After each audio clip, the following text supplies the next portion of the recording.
He crooned of sunshine, mountains, and country roads. But the man who wrote those songs experienced a life much sadder than most of his fans ever suspected. John Denver was loved as America's gentle messenger of peace and nature. But his journey ended in one of the most avoidable tragedies of music history. What took him from global stardom to a sudden drop, no one could have even dreamed up. A quiet boy with a guitar. John Denver was born Henry John Dutzkondorf Jr. on December 31st, 1943 in Roswell, New Mexico, to the household of a decorated U.S. Air Force pilot. His father, Captain Henry Dutch Dutzkondorf, was a military hero, breaking speed records for the B-58 Hustler bomber and eventually enshrined in the Air Force Hall of Fame. But for 10-year-old John, life within a military family was not one of ease. Frequent moves meant that he never got to stay in one location long enough to develop close friendships. By age 10, he had already lived in Arizona, Alabama, Oklahoma, and Texas, always moving just as he began to settle. The uncertainty made him timid and uncertain, burdened with a feeling of isolation that would pursue him through his life. One present reversed everything. When he was 11 years old and living in Tucson, Arizona, his grandmother put an antique 1910 Gibson guitar into his hands. To the rootless boy, that instrument was his mooring. He started playing and singing, eventually becoming a member of the Tucson, Arizona Boys Chorus, where he studied harmony and performing. By the time he was in high school, John was singing folk tunes in small clubs, finding that music provided something his roving childhood never did, a sense of belonging. But even as music drew him in, the specter of his domineering father hung over him. Dutch expected perfection in all things, and his son's sensitive soul conflicted with that military mindset. Theirs was a strained relationship, but they did have one tenuous tie: flying. John became licensed to fly small planes, and for a fleeting instant, father and son at last shared something in the air. But that very same love of flight that united them would ultimately contribute to Jay's downfall. Even with his father's strict demand for order, Jay's spirit was restless. Jay attended Texas Tech University to pursue a degree in architecture, but classes and schematics never caught his eye. Instead, he played sporadically for a local folk band, the Alpine Trio. To John, the guitar was now his passion.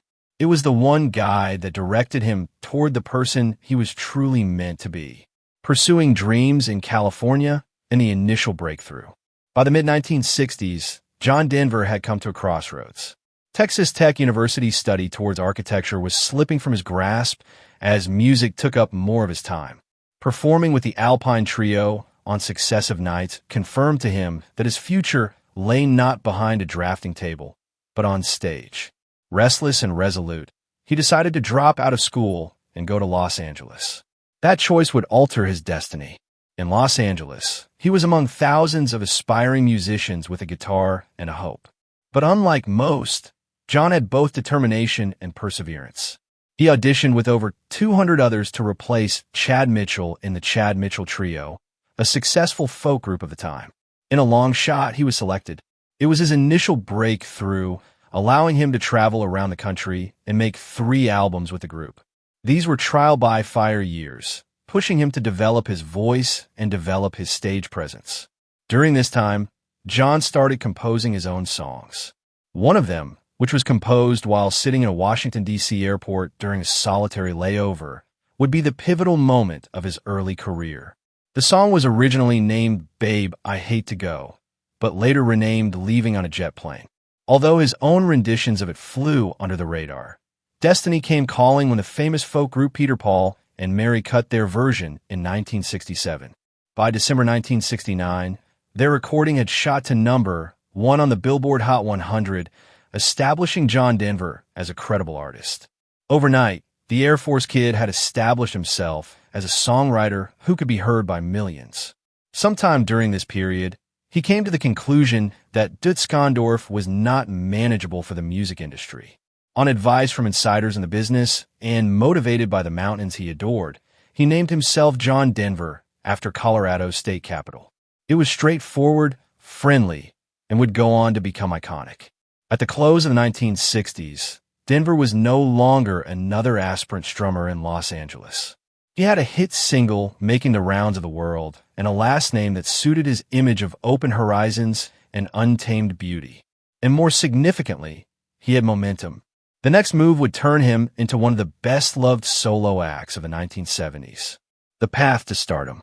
John Denver's solo career really started to take off in 1971 when his debut album, Poems, Prayers, and Promises, was released. On that album was a song that would become an anthem, Take Me Home, Country Roads. Written by John Denver, Bill Dinghoff, and Taffy Niver, the song almost failed. Early releases suffered from sound issues, and people questioned whether it would ever gain popularity, but Denver's new manager, Jerry Winrob, saw the potential in the song. He insisted on the song being played on radio stations beginning in Denver, Colorado. The risk paid off. In April 1971, the song made a slow but steady climb up the charts to number 1-2 on the Billboard Hot 100 by late August. It went gold later in the month after selling over 1 million copies.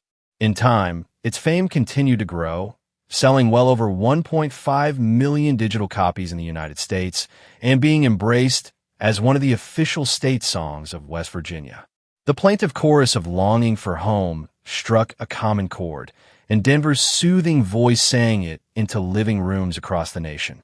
Success begets more success. In September 1972, Denver released Rocky Mountain High.